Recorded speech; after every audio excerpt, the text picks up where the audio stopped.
बाबा बागेश्वर ने हमेशा से अपनी इस इच्छा को जाहिर किया है कि वो भारत को एक हिंदू राष्ट्र बनता हुआ देखना चाहते हैं। जो लोग उनसे सहमत हैं वो उनके कार्यक्रमों में जाते हैं, उनमें आस्था रखते हैं, उनकी बातों को, उनके प्रवचन को सुनते हैं। इस विवाद में गए हुए कि वो क्या कह रहे हैं, नहीं कह रहे।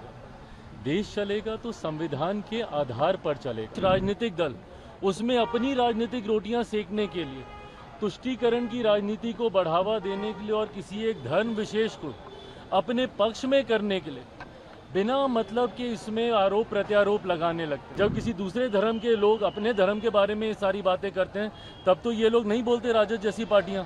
क्यों? क्योंकि उस वक्त इनको तुष्टीकरण करना होता है। हकीकत ये है कि देश में एक बड़ा राजनीतिक दल और खासतौर पे विपक्षी दलों का एक समुदाय अब ऐसा बन गया है जिनके लिए भारत में सेक्युलरिज्म का मतलब एक धर्म विशेष का तुष्टीकरण करना।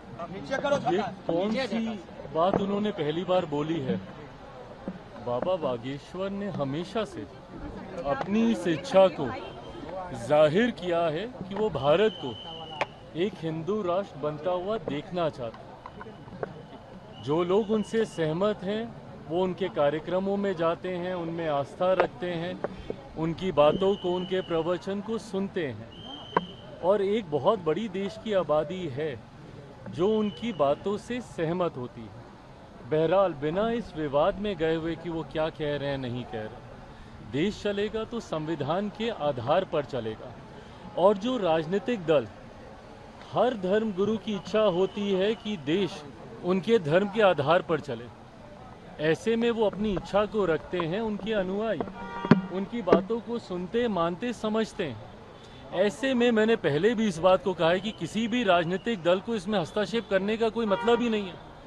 जब ये बात स्पष्ट है कि देश संविधान के आधार पर चलेगा, बट कुछ राजनीतिक दल उसमें अपनी राजनीतिक रोटियां सेकने के लिए, तुष्टीकरण की राजनीति को बढ़ावा देने के लिए और किसी एक धर्म विशेष को अपने पक्ष में करने के लिए बिना मतलब के इसमें आरोप प्रत्यारोप लगाने लगते हैं।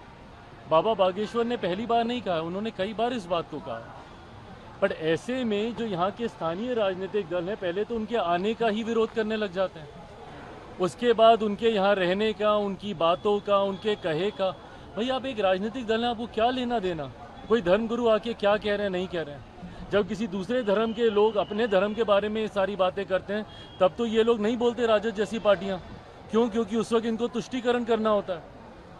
हकीकत ये है कि देश में एक बड़ा राजनीतिक दल और खासतौर पे विपक्षी दलों का एक समुदाय अब ऐसा बन गया है जिनके लिए भारत में सेक्युलरिज्म का मतलब एक धर्म विशेष का तुष्टीकरण करना। ये सोच ही पूरी तरीके से गलत है। राजनीतिक दलों को अपनी टिप्पणी सिर्फ राजनीतिक आधार पर ही रखनी चाहिए और सिर्फ सरकार की नीतियों के आधार पर करनी चाहिए। धर्मगुरुओं ने कई बार ऐसी बातें कही और कई धर्मगुरु ऐसी बातें करते रहे हैं। इस विवाद में किसी राजनीतिक दल को पढ़ने की जरूरत ही नहीं है।